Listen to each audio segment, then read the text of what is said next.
What is inventory? जब जब मैं सवाल लोगों से पूछता हूं, लोग मुझे तरह तरह के जवाब देते हैं। क्या कोई कहेगा जो मटेरियल कंपनी के अंदर है, प्लांट के अंदर है, वो सारा का सारा इन्वेंट्री है। ओके, फिर मैं पूछता हूं क्या रॉ मटेरियल इन्वेंट्री है? बोले डेफिनेटली है। ये मेंटेनेंस स्टोर की आइटम्स क्या इन्वेंट्री हैं? बोले सर बोल दिया ना आपको, जो जो आइटम्स प्लांट के अंदर पड़ी हैं वो सारी की सारी इन्वेंट्री हैं। अधिकतर लोग ऐसा सोचते हैं। माय फ्रेंड्स, ऐसा सोचना बिल्कुल गलत है। फिर इन्वेंट्री की डेफिनेशन क्या है? What do you mean by inventory? क्या होती है इन्वेंट्री? देखिए, those items which are to be finally sold to some customer, only those items are inventory. Now, you got certain items like cutting tools. Are they inventory? Ask yourself, are you going to sell it to some customer? Are you going to sell it to some customer? The answer is no. These cutting tools you are not going to sell. So, they are not inventory. Sir, 2.5 crore के cutting tool हैं, तो मैं क्या करूं? Put them under production overheads. They are not inventory. You are not going to sell them. Maintenance store के bearings, V-belts, etc., etc. Are they inventory? No. Again, they are production overheads. Office के अंदर दुनिया भर की items, office overheads. Book them suitably. Today's inventory is tomorrow's sale. अगर कोई चीज इस पैरामीटर में फिट नहीं होती है, फिर वो इन्वेंट्री नहीं है। Remember the golden rule, once again I am repeating, today's inventory is tomorrow sale. That's it. अगर कोई चीज इस पैरामीटर में फिट नहीं होती तो फिर वो इन्वेंट्री नहीं है। कुछ items like machinery, plant, they are fixed assets, वो सेपरेट हो गए। फिर वो करंट एसेट्स हैं। करंट एसेट्स भी सारे इन्वेंट्री नहीं होते, कुछ ओवरहेड्स हैं या कुछ इन्वेंट्री है। Only saleable goods are inventory. Saleable means you are going to sell it to some definite customer. That's it. Correct? Okay. Then we got different type of items. Okay, explained very well. Next, our managements always pressurize us for higher ITR, inventory turnover ratio. Why the ITR is so low? Why the ITR is so low? Yeah, look at this slide. ITR, look at this formula. क्यों जरूरी है ITR हमारे लिए? Higher inventory turnover ratio हमारे लिए क्यों जरूरी है? पहले तो देखिए ये होता क्या है। I buy the materials, I process them, I sell. I buy the material, I process, I sell. I buy the material, I process, I sell. In the process, I make some profit. Definitely. Yeah, business किया जाता है तो profit के लिए ही किया जाता है। लेकिन my friends, मैंने खरीदा, प्रोसेस किया और बेचा। ये साइकिल साल में जितनी बार ज्यादा रिपीट होगा, कंपनी को उतना ज्यादा मुनाफा होगा। अब देखिए, एक मोटा सा एग्जांपल देता हूं। दो कंपनीज हैं, दो फ्रेंड्स हैं, अपनी अपनी अलग अलग यूनिट्स चला रहे हैं। Let's call them Ramlal and Shyamlal. Ramlal की कंपनी फोर्जिंग पार्ट्स बनाती है, श्यामलाल की कंपनी एक कॉम्प्लेक्स असेंबली बनाती है जिसमें कुछ क्रिटिकल ऑपरेशंस हैं। तो रामलाल की कंपनी क्या करती है? They buy the steel. First, they have to maintain inventory of steel, different grades of steel. फिर they cut into blanks. फिर क्या करेंगे? They prepare the forgings. Then it goes to machine shop. And finally, machine parts are dispatched to the customer.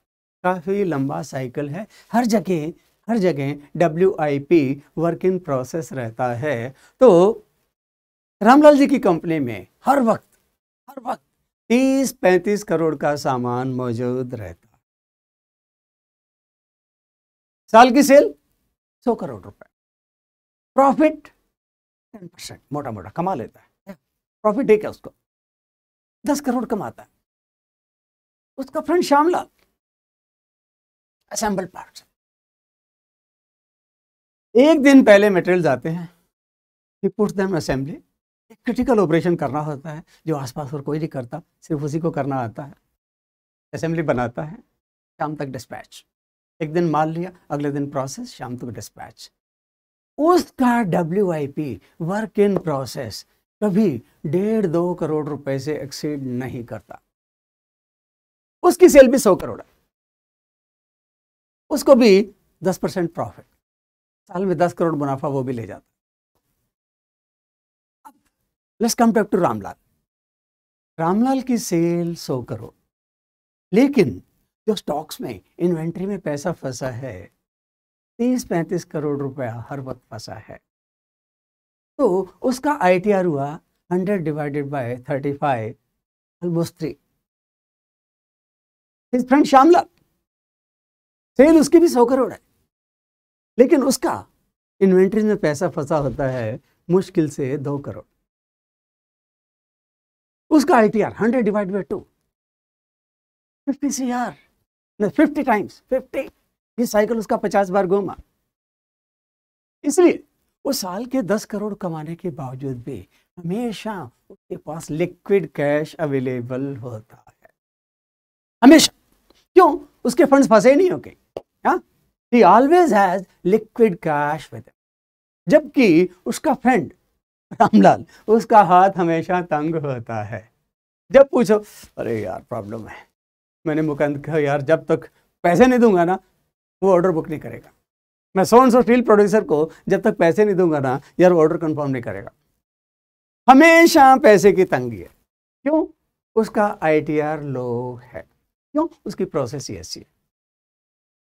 तो my friends, सिर्फ इसी reason की वजह से मैनेजमेंट हमें हायर ITR के लिए प्रेशराइज करती है। लेकिन look at this slide once again. What is the right formula? How do we calculate input cost of goods sold at cost price? Input cost of goods sold at cost price divided by average inventory. पहले तो numerator को अच्छे से समझिए। Input cost of goods sold at cost price, आपने machine part बेचा, machine part से पहले वो क्या था? वो फोर्जिंग थे। फोर्जिंग से पहले क्या था? स्टील का राउंड था। अब कितना उसमें इनपुट स्टील लगा उस मशीन पार्ट में? डेफिनेटली स्टील का राउंड था, मैंने ब्लैंक काटा, कुछ एंड वेस्टेज हुई, फिर फोर्जिंग में लॉसेस हुए, मशीनिंग प्रोसेस में लॉसेस हुए, अल्टीमेटली मुझे मशीन पार्ट मिला। उस मशीन पार्ट को मैं स्टील का ब्लैंक ही कंसीडर करूंगा। आपको एक बार करेक्ट डेटाबेस एस्टेब्लिश करना होगा। Divided by average inventory. What is average inventory? Year beginning inventory plus year closing inventory, add the two, divide by 2, that's your average inventory. वो भी मुझे कॉस्ट प्राइस पे ही लेनी है।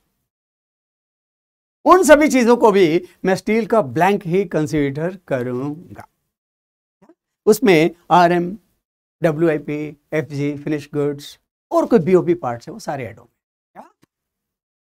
सो माय फ्रेंड्स, एक बार correct data establish कीजिए और सही से ITR रिपोर्ट करना सीखिए। मुझे बड़ा इंटरेस्टिंग केस याद आता है। मेरी एक क्लास में एक कंपनी के प्लांट हेड थे, बड़े परेशान। बोला आपसे एक सवाल है मेरा। मैं पूछिए।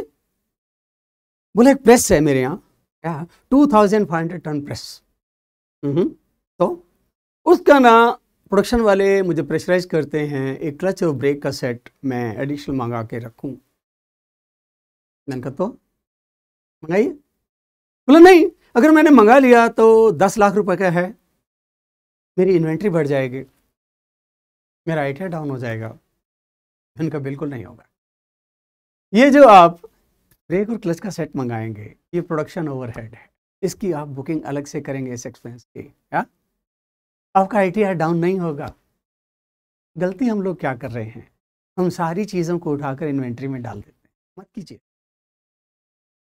और देखिए क्या ठीक है, उसको सोल्यूशन दिया, ही वॉज वेरी हैप्पी। फिर और कुछ परेशान लोग, सर मैं बड़ी परेशानी में हूं। मैं क्या हुआ? सर मैंने इन्वेंट्री 1 हफ्ते से घटा के 1 दिन के लेवल पे कर दी। इनका तो सर आईटीआर फिर भी इंप्रूव नहीं हुआ। मैंने कहा ऐसे कैसे हो सकता है? देखिए सर डेटा आपके सामने।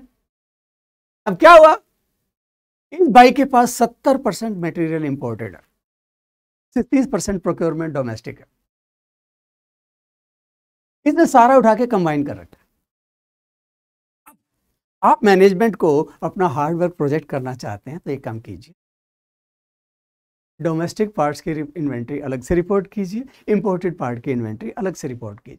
क्योंकि देखिए जहां तक इंपोर्टेड पार्ट्स का सवाल है, हमें 21 से 25 दिन या 30 दिन तक की इन्वेंट्री रखनी होती है, क्योंकि देखिए ट्रांजिट में टाइम लगता है।